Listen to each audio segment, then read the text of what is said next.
Hey, sweet people, sweet squirrels.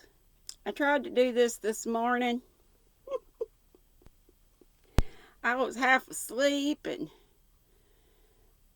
the Kindle wasn't cooperating, so I just didn't post that one. Be thankful. I think I'm on the right chapter. I had chapter 45 labeled as chapter 44. I don't know if y'all saw that, but I just fixed that while ago, so I think we're on 46. Elizabeth had been a good deal disappointed in not finding a letter from Jane on their first arrival at Lambton. Make sure didn't have the volume up. And let me start over just in case you didn't hear that. Chapter 46. Elizabeth had been a good deal disappointed in not finding a letter from Jane on their first arrival at Lambton, and this disappointment had been renewed on each of the mornings that had now been spent there. But on the third, her repining was over, and her sister justified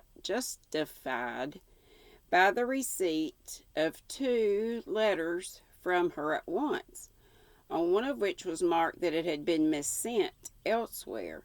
Elizabeth was not surprised at it, as Jane had written the direction remarkably ill. They had just been preparing to walk as the letters came in, and her uncle and aunt, leaving her to enjoy them in quiet, set off by themselves. The one missent must first be attended to. It had been written 5 days ago. The beginning contained an account of all their little parties and engagements, with such news as the country afforded, but the latter half, which was dated a day later and written in evident agitation, gave more important intelligence, and it was to this effect. Here's the letter. Since writing the above, dearest Lizzie, something has occurred of a most unexpected and serious nature, but I'm afraid of alarming you. Be assured that we are all well. What I have to say relates to poor Lydia. An express came at 12 last night, just as we were all gone to bed, from Colonel Forster, to inform us that she was gone off to Scotland with one of his officers to own the truth with Wickham. Imagine our surprise. To Kitty, however, it does not seem so wholly unexpected. I am very, very sorry. So imprudent a match on both sides, but I am willing to hope the best, and that his character had been misunderstood, has been. Thoughtless and indiscreet, I can easily believe him, but the step, and let us rejoice over it, marks nothing bad at heart. His choice is disinterested at least, for he must know my father can give her nothing. Our poor mother is sadly grieved. My father bears it better. How thankful am I that we never let them know what has been said against him. We must forget it ourselves. They were off Saturday night about 12, as is conjectured, but were not missed till yesterday morning at 8. The express was sent off directly. My dear Lizzie, they must have passed within 10 miles of us. Colonel Forster gives us reason to expect him here soon. Lydia left a few lines for his wife, informing her of their intention. I must conclude, for I cannot be long for my poor mother. I'm afraid you will not be able to make it out, but I hardly know what I have written. Without allowing herself time for consideration, and scarcely knowing what she felt, Elizabeth, on finishing this letter, instantly seized the other, and opening it with the utmost impatience, read as follows. It had been written 1 day later than the conclusion of the first. By this time, my dearest sister, you have received my hurried letter. I wish this may be more intelligible, but though not confined for time, my head is so bewildered that I cannot answer for being coherent. Dearest Lizzie, I hardly know what I would write, but I have bad news for you, and it cannot be delayed. Imprudent as the marriage between Mr. Wickham and our poor Lydia would be, we are now anxious to be assured it has taken place, for there is but too much reason to fear they are not gone to Scotland. Colonel Forster came yesterday, having left Brighton the day before. not many hours after the express, though Lydia's short letter to Mrs. F. gave them to understand they were going to Gretna Green.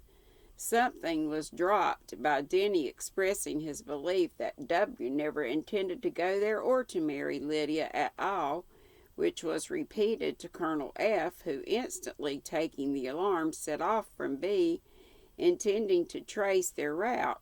He did trace them easily to Clapham, but no further, for on entering that place they removed into a hackney coach and dismissed the chaise that brought them from Epsom.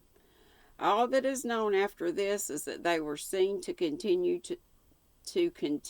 the London road.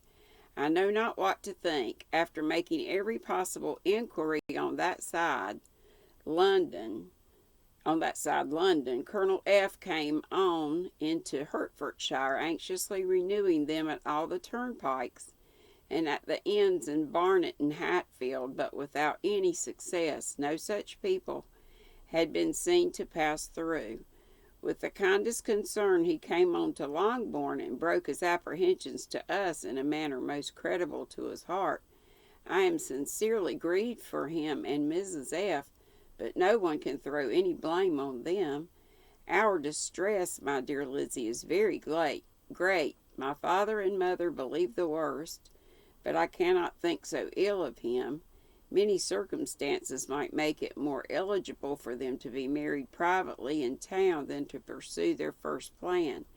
And even if he could form such a design against a young woman of Lydia's connections, which is not likely, can I suppose her so lost to everything? Impossible. I grieve to find, however, that Colonel F. is not disposed to depend upon their marriage.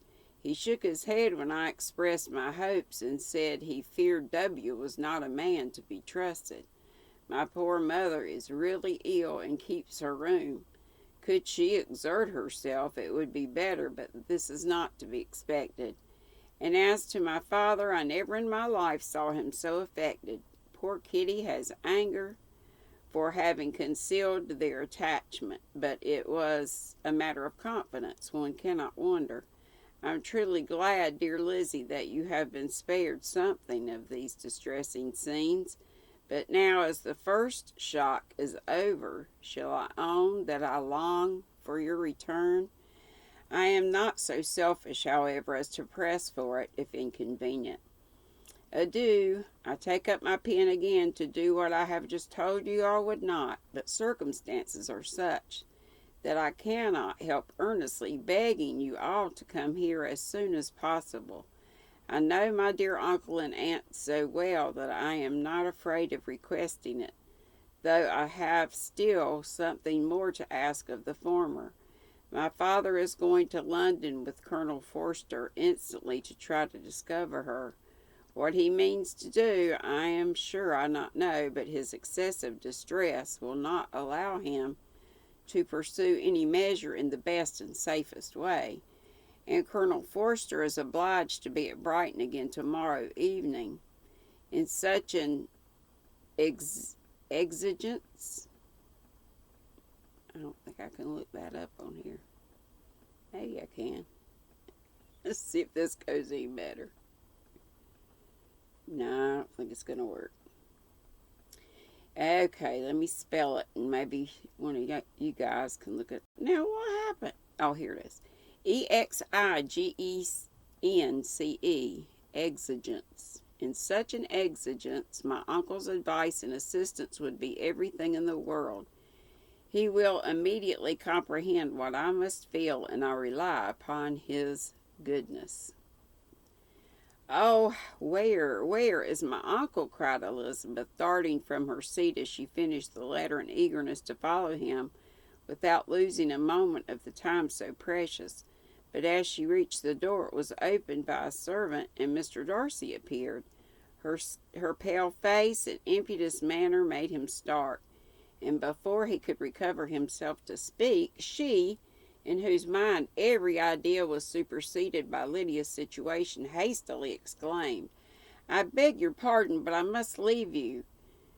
I find Mr. Gardner this moment on business that cannot be delayed. I have not an instant to lose. Good God, what is the matter? Cried he, with more feeling than politeness in recollecting himself. I will not detain you a minute, but let me, or let the servant, go after Mr. and Mrs. Gardner. You're not well enough. You cannot go yourself. Elizabeth hesitated, but her knees trembled under her, and she felt how little would be gained by her attempting to pursue them. Calling back the servant, therefore, she commissioned him, though in so breathless an accent as made her almost unintelligible, to fetch his master and mistress home instantly. On his quitting the room, she sat down, unable to support herself, and looking so miserably ill that it was impossible for Darcy to leave her, or to refrain from saying in a tone of gentleness and commiseration, "Let me call your maid. Is there nothing you can take to give you present relief? A glass of wine? Shall I get you one? You are very ill." "No, I thank you," she replied, endeavoring to recover herself. "There's nothing the matter with me. I'm quite well. I'm only distressed by some dreadful news which I have received from Longbourn." She burst into tears as she alluded to it, and for a few minutes could not speak another word. Darcy, in wretched suspense, could only say something indistinctly of his concern, and observe her in compassionate silence. At length she spoke again. "I have just had a letter from Jane with such dreadful news. It cannot be concealed from anyone. My younger sister has left all her friends, has eloped, has thrown herself in the power of Mr. Wickham. They are gone off together from Brighton. You know him too well to doubt the rest. She has no money, no connections, nothing that can tempt him to. She is lost forever." Darcy was fixed in astonishment. "When I consider," he added in a yet more agitated voice, "that I might have prevented it, I, who knew what he was, had I but explained some part of it, only some part of what I learnt, to my own family, had his character been known, this could not have happened, but it is all too late now. I am grieved indeed," cried Darcy, "grieved, shocked. But it is certain, absolutely certain?" "Oh yes, they left Brighton together on Sunday night, and were traced almost to London, but not beyond. They are certainly not gone to Scotland." "And what has been done? What has been attempted to recover her?" "My father is gone to London, and Jane has written to beg my uncle's immediate assistance, and we shall be off, I hope, in half an hour, but nothing can be done. I know very well that nothing can be done. How is such a man to be worked on? How are they even to be discovered? I have not the smallest hope. It is every way horrible." Darcy shook his head in silent acquiescence. "When my eyes were opened to his real character, oh, had I known what I ought, what I dared to do, but I knew not. I was afraid of doing too much. Wretched, wretched mistake." Darcy made no answer. He seemed scarcely to hear her, and she was walking up and down in the room in earnest meditation. His brow contracted, his air gloomy. Elizabeth soon discovered, instantly understood it. Her power was sinking. Everything must sink under such a proof of family weakness. Such an assurance, the deepest disgrace. Assurance of the deepest disgrace. Tea time!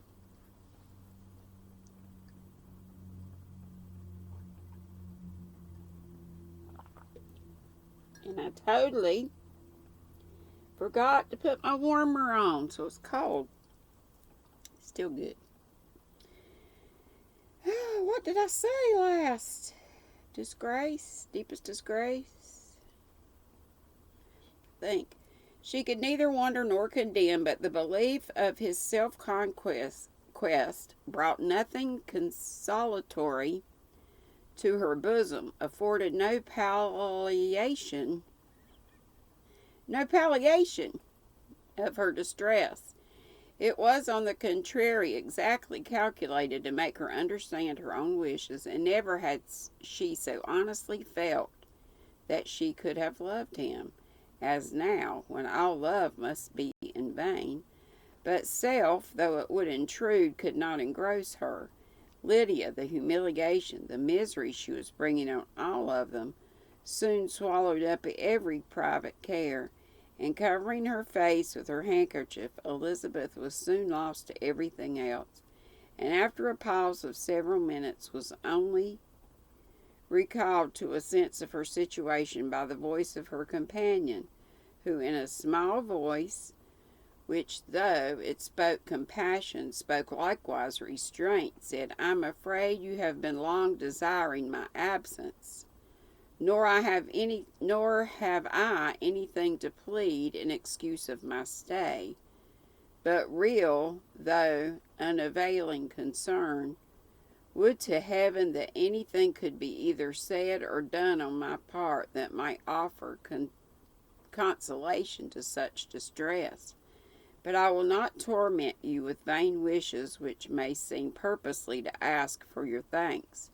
This unfortunate affair will, I fear, prevent my sister's having the pleasure of seeing you at Pemberley today. Oh, yes, be so kind as to apologize for us to Miss Darcy. Say that urgent business calls us home immediately. Conceal the unhappy truth as long as it's possible. I know it cannot be long." He readily assured her of his secrecy, again expressed his sorrow for her distress, wished a happier conclusion than there was at present reason to hope, and, leaving his compliments for her relations with only one serious parting look, went away. As he quitted the room, Elizabeth felt both improbable it was that they should ever see each other again on such terms of cordiality as had marked their several meetings in Derbyshire, and as she threw a retrospective glance over the whole of their acquaintance, so full of contradictions and variety, sighed at the perverseness of those feelings which would now have promoted its continuance, and would formerly have rejoiced in its termination. This is so hard to get through sometimes. If gratitude and esteem are good foundations of affection, and it's raining, makes me want to take a nap.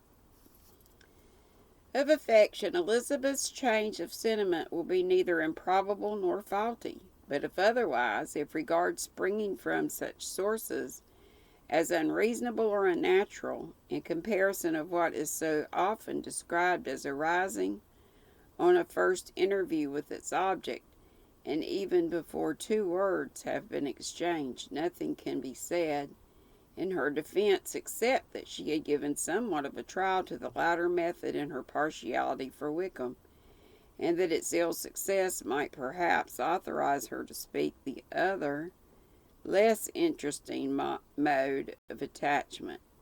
But that as it may, she saw him go with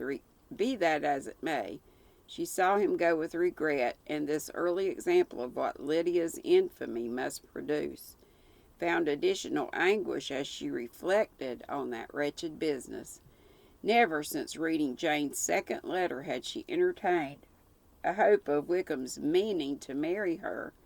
No one but Jane, she thought, could flatter herself with such an expectation. Surprise was the least of her feelings on this development. While the contents of the first letter remained in her mind, she was all surprise, all astonishment that Wickham should marry a girl whom it was impossible he could marry for money, and how Lydia could ever have attached him had appeared incomprehensible. But now it was all too natural for such an attachment as this she might have sufficient charms. and though she did not suppose Lydia to be deliberately engaging in an elopement without the intention of marriage, she had no difficulty in believing that neither her virtue nor her understanding would preserve her from falling an easy prey. She had never perceived while the regiment was in Hertfordshire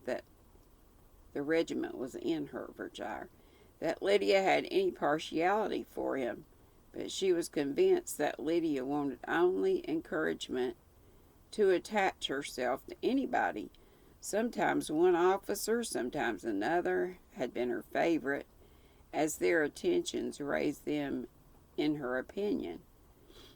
Her affections had continually been fluctuating, but never without an object. The mischief of neglect and mistaken indulgence toward such a girl, oh, how acutely did she now feel it! She was wild to be home, to hear, to see, to be upon the spot, to share with Jane in the cares that must now fall wholly upon her. In a family so deranged, a father absent, a mother incapable of exertion, and requiring constant attendance, and though almost persuaded that nothing could be done for Lydia, her uncle's interference seemed of the utmost importance. Until he entered the room, her impatience was severe. Mr. and Mrs. Gardner had hurried back in alarm, supposing by the servant's account that their niece was taken suddenly ill, but satisfying them instantly on that head, she eagerly communicated the cause of their summons, reading the last two letters aloud, and dwelling on the postscript of the last with trembling energy. Though Lydia had never been a favorite with them, Mr. and Mrs. Gardner could not but be deeply afflicted. Shoo! Goes on and on. Hang on, let me see how much more we got.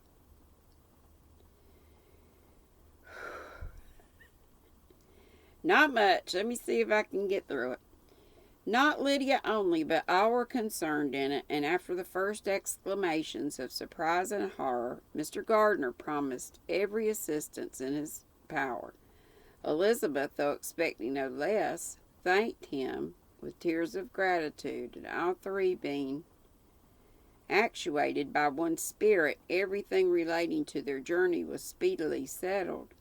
They were to be off as soon as possible. "But what is to be done about Pemberley?" cried Mrs. Gardner. "John told us Darcy was here when you sent for us. Was it so?" "Yes, and I told him we should not be able to keep our engagement. That is all settled." "What is all settled?" repeated the other, as she ran into her room to prepare. "And are they upon such terms as for her to disclose the real truth?" "Oh, that I knew how it was." But wishes were vain, or at least could only serve to amuse her in the hurry and confusion of the following hour. Had Elizabeth been at leisure to be idle, she would have remained certain that all employment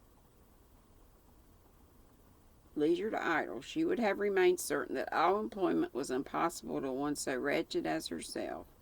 But she had her share of business as well as her aunt, and amongst the rest there were notes to be written to all the friends in Lambton, with false excuses for their sudden departure. An hour, however,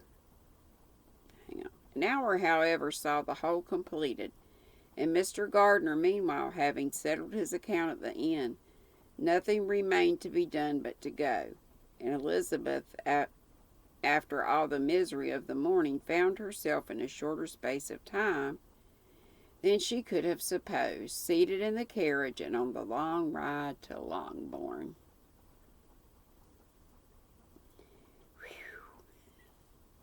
I hope you're getting something out of this. Sometimes I get lost in the wordiness. Sometimes I have to go back and replay and make sure it makes sense. Not sure it does, especially when I'm about to fall asleep. Thank you, folks, for listening. Persevering. More blue hats. I don't know how many started. I gotta finish them.